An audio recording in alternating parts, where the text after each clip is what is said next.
15મો દાખલો પરવલય y² બરાબર 4x + 1 નો સ્પર્શક L1 અને y² બરાબર 8x + 2 નો સ્પર્શક L2 પરસ્પર લંબ છે.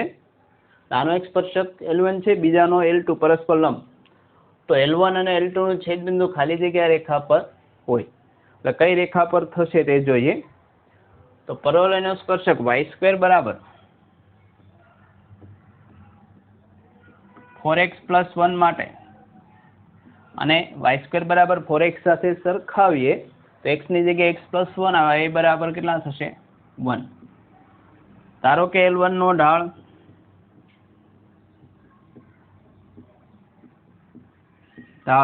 સ્મોલ m m1 છે. માટે સમીકરણ શું થશે? y = mx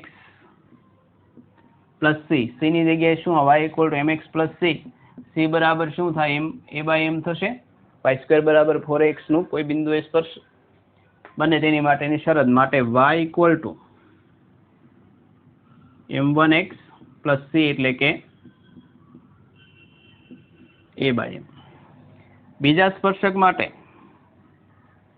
બીજો પરવલય છે, એ કેટલો છે 8x + 2 માટે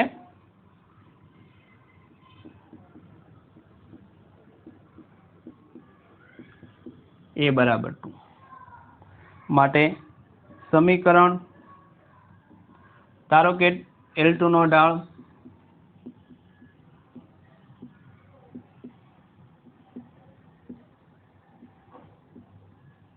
m2 છે. તો સમીકરણ y = mx ની જગ્યાએ m2x + a/m 2/, બીજું x ની જગ્યાએ કેટલા આવશે? x + 1. એટલે આ એક કેટલા થશે? x + 1. કેમ કે x ની જગ્યાએ x + 1 + 1/m1. અહીંયા x ની જગ્યાએ કેટલા થાય? x + 2 એટલે y m2 × x + 2 a/2 એટલે 2/m2. L1 ને L2 ના સમીકરણ આપ્યા આપણને. હવે એવું આપેલું છે કે L1 ને L2 કેવા છે? પરસ્પર લંબ છે. એટલે L1 લંબ L2 છે. આપણને ખબર બે રેખાઓ પરસ્પર લંબ હોય તો ઢાળનો ગુણાકાર -1 મીન્સ m1 × m2 -1. માટે m2 ની જગ્યાએ -1/m1 મૂકી શકાય. તો મૂકી દો તો y બરાબર આ m2 ની જગ્યાએ -1/m1 x + 2 + 2/-1/m1. એટલે આ થશે કે -1/m1 x + 2 -2m1. તો 1 અને 3 એક સરખા સમીકરણ છે. 1 અને 3 નો આપણે છેદબિંદુ લેવાનું છે ને, ક્યાં છે? તો 1 અને 3 સરખાવતા x ને y કેટલા મળે? તો 1 અને 3 સરખાવતા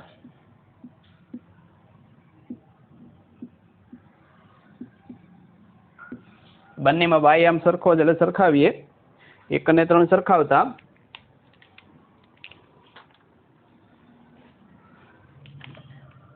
તો બંનેમાં y આમ સરખાવતા આનો y કેટલો થઈ ગયો? m1x + m1 + 1/m1.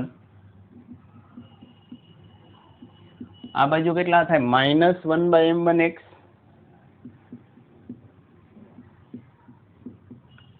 -2/m1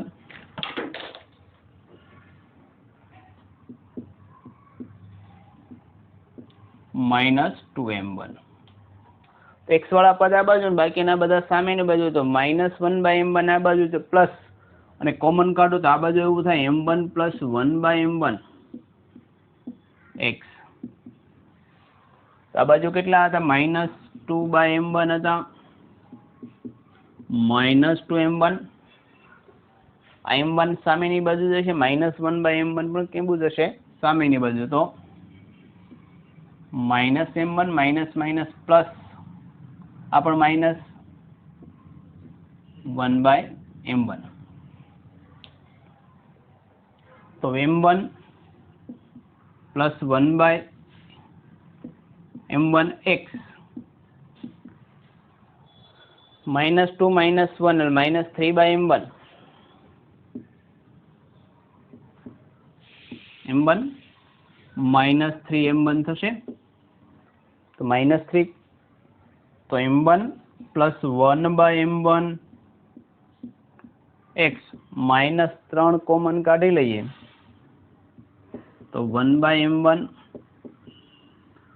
અને આ બંને પદ 1/m1 પ્લસ m1 0 થશે નહીં, કેમ કે આ તો બે વ્યસ્ત સંખ્યાનો એકબીજાની વ્યસ્ત સંખ્યાનો સરવાળો આ 2 કરતાં મોટો અથવા -2 કરતાં નાનો કેન્સલ કરી શકો તો x બરાબર કેટલા થઈ ગયા -3 તો x આમ જ માટે છેદ બિંદુનો x આમ કેટલો થઈ ગયો -3 y આમની જરૂર નથી, મેળવવું હોય મેળવી શકો, y મૂકી શકો પણ કોઈ જરૂર નથી, ક્યાં છે એ માગેલું x બરાબર -3 ઉપર. એટલે આ રીતનો દાખલો હતો. એ પ્રશ્ન ABCDP ભિન્ન શૂન્યતર સંખ્યાઓ છે એટલે નોન ઝીરો છે અને બધી કેવી છે ડિસ્ટિંક્ટ એટલે અલગ અલગ છે. a² + b² + c² p² -2abcdp plus b² + c² + d² બરાબર 0 થાય તો ACP અને ABCD વચ્ચેના રિલેશન માંગેલા છે. અહીંથી શરૂઆત કરીએ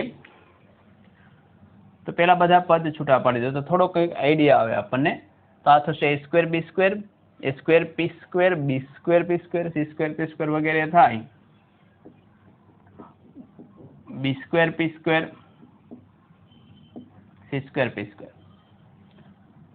-2ab -2bc -2c abp -2bcp ને પણ લઈ લે આગળ પાછળ બંને 2cdp plus b² plus c² plus d² કેવા થશે 0. તો હવે જો થોડું ઘણો આઈડિયા આવે કે આ પૂર્ણ વર્ગ થાય પેલા 3 પદ, છેલ્લા 3 પદ પણ પૂર્ણ વર્ગ તો છે જ, બીજું વચ્ચેના પદમાં 2 ગુણાકાર એટલે આખી પૂર્ણ વર્ગ પદાવલી સેટ થાય કે કેમ. તો મેઇન કન્સેપ્ટ એ જ હતો કે જો આવું રીતે લખું a² p² લખું છેલ્લેથી હું ધારો કે b² લખું તો આનું 2abp તેવું પદ હતું તો -2abp પ્લસ b² તો આ પૂર્ણ વર્ગ પદાવલી થઈ ગઈ. મેઇન હિન્ટ દાખલાની આ હતી. એ જ રીતે b² p² -2bcp અહીંથી લેવાનો c² અને plus c² p² -2cdp plus d² બરાબર 0. તો પૂર્ણ વર્ગ પદાવલી થાય એટલે કે પેલું પદ ap - b²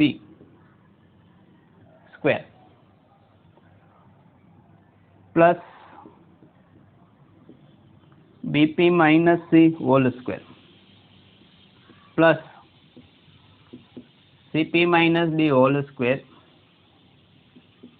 ત્રણ વર્ગનો સરવાળો 0 છે એવું ક્યારે બને તો ત્રણે આઈડેન્ટિકલી 0 હોય બધા પદ, કેમ કે સરવાળો 0 બે કેસમાં સામસામા પદ કેન્સલ થતા હોય તો, પણ આ તો નેગેટિવ પદ કોઈ આવવાનું નથી એટલે કેન્સલ તો થતા નથી.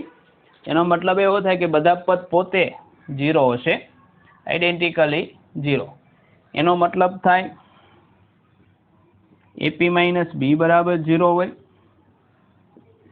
bp - c બરાબર 0 હોય, કેમ કે વર્ગનો સરવાળો 0 તો જ થાય ત્રણે આઈડેન્ટિકલી 0 હોય.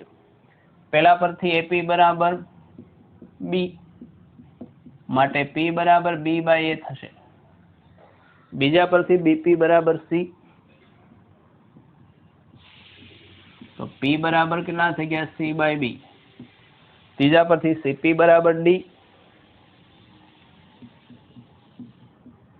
તો આના પરથી p બરાબર, તો ત્રણે પદ સરખાવ તો ખરેખર તો આવું થાય b/a બરાબર c/b બરાબર d/c બરાબર p.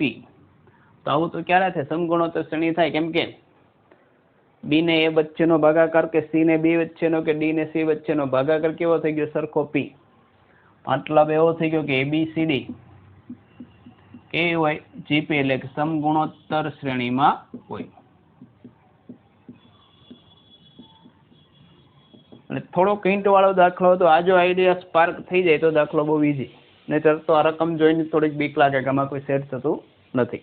17મો દાખલો ત્રિછળ સુરેખ સમીકરણનો, અને આ પણ મેથડ વારંવાર પૂછાય, અગાઉના 2-3 પેપરમાં આવી ગયેલી છે રકમ સપ્ટેમ્બરમાં એની જેવી, કે આ 3 સુરેખ સમીકરણ x + y + z = 2, x + 2y + 3z = 5 અને x + 3y + λz = μ. આ સમીકરણ સહિતને અનંત ઉકેલો મળતા હોય તો લેમ્બડા અને મ્યુ કેટલા થાય?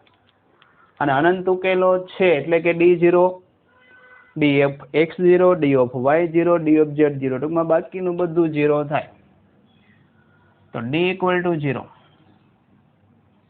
મીન્સ xy z ના જે સહગુણકો છે તે 0 થાય. તો 1 1 1, 1 2 3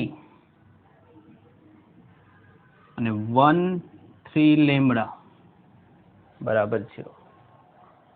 તો વિસ્તરણ કરી નાખીએ તો એક સાથે 2 લેમ્બડા -9, -1 સાથે લેમ્બડા -3 અને +1 સાથે 3 - 2 1 means 2 lambda -9 lambda +3 +1 = 0. Lambda -5 0 means lambda બરાબર 5. લેમ્બડા બરાબર 5 ઓપ્શન એ પરથી જવાબ આવી જાય. આપણે મ્યુ મેળવીએ ને આન્સર તો એ જ થશે કે લેમ્બડા બરાબર 5 એકમાં જ આપ્યા, પણ મેળવીએ મ્યુ માટે. જો મ્યુ એટલે કોનો? લેમ્બડા આવે એ નહીં લેવાનું, એટલે d of x d of z 0 લઈ લે, કેમ કે d of x પણ 0 છે, d of y પણ 0 છે, d of z 0. તમે d of x 0 મૂકો તોય વાંધો નહીં, પણ લેમ્બડાની કિંમત મૂકવી પડશે. એને કરતાં d of z 0, કેમ કે અનંત ઉકેલો છે. અનંત ઉકેલો હોય તો બધા આઈડેન્ટિકલ થાય. x y ના સહગુણક z ના નો આવે તો 1 1, આ 2, આ 1 2 5, ત્રીજું 1 3 μ. આ થશે 0. તમે બીજા કોઈ લીધા તો જે d of x કે d of y લીધો તો તમારે લેમ્બડા ને લેમ્બડા મૂકવો પડે. દાખલો તો ઈજી થાય, એમાં કંઈ બહુ નવું નથી. તો 1 સાથે 2 μ -15, -1 સાથે r1 એ કોલમ μ -5, +2 સાથે 3 - 2 મીન્સ 1 = 0. તો 2 μ -15 -μ +5 +2 મીન્સ μ -8 0. તો μ = 8. આ તો કઈ રીતે મળે ગણતરી માટે? ZEE માટે જરૂર નહોતો, જવાબ તો ઓલરેડી આવી ગયેલો હતો. દાખલો બિંદુ 2√3 માંથી નીકળતું એક કિરણ રેખા x = 1 ના બિંદુ A આગળ ત્રિસંશના ખૂણે આપાત થાય છે. આ બિંદુથી પરાવર્તિત થઈ આ કિરણ x અક્ષના બિંદુ B માંથી પસાર થાય તો રેખા AB પર ખાલી જગ્યા બિંદુ હોય. ટૂંકમાં રેખા AB નું સમીકરણ મેળવવાનું છે અને ત્યારબાદ એની પર કોણ બિંદુ છે તે સમાધાન કરે જોવાનું છે.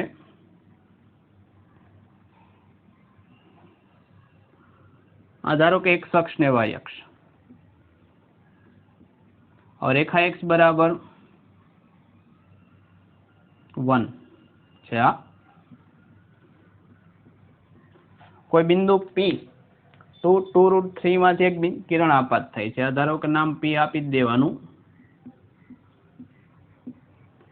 બિંદુ A આગળ આપાત થાય છે અને ખૂણો બનાવે છે 30. આપાત કોણ હંમેશા આપણે આ રીતે લઈએ તો 30 અંશ.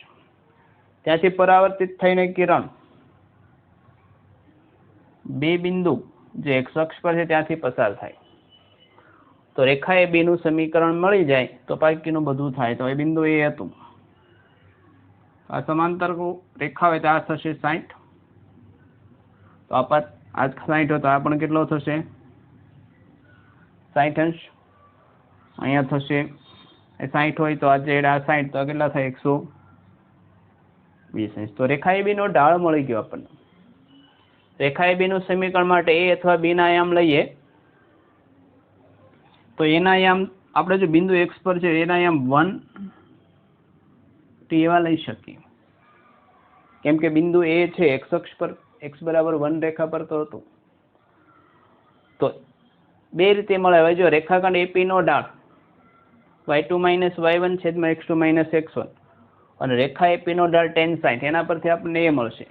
A મળશે એટલે બિંદુ એનું આયામ મળી ગયા અને આનો ઢાળ મળી ગયો એટલે રેખા AB નું સમીકરણ. તો અહીં લઈએ રેખા AP નો ઢાળ બરાબર tan 60 બરાબર કેટલા થાય √3. અને બીજી રીતે રેખાખંડ AP નો ઢાળ તો કોઈ રેખાનો ઢાળ બિંદુ સ્વરૂપ મેળવીએ આપણે તો y2 - y1 તો t - 2√3 છેદમાં 1 - 2 માટે t - 2√3 -√3 થાય, કેમ કે -1 થશે સામેની બાજુ -2√3 સામેની બાજુ +2√3 મીન્સ t = √3 થશે. માટે બિંદુ A ના આયામ કેટલા થઈ ગયા 1/√3. હવે રેખા AB નો ઢાળ લઈએ. રેખા AB નો ઢાળ તો રેખા AB x અક્ષની ધન દિશા સાથે બનાવેલો ખૂણો tan 120 tan 2π/3 -√3 માટે રેખા AB નું સમીકરણ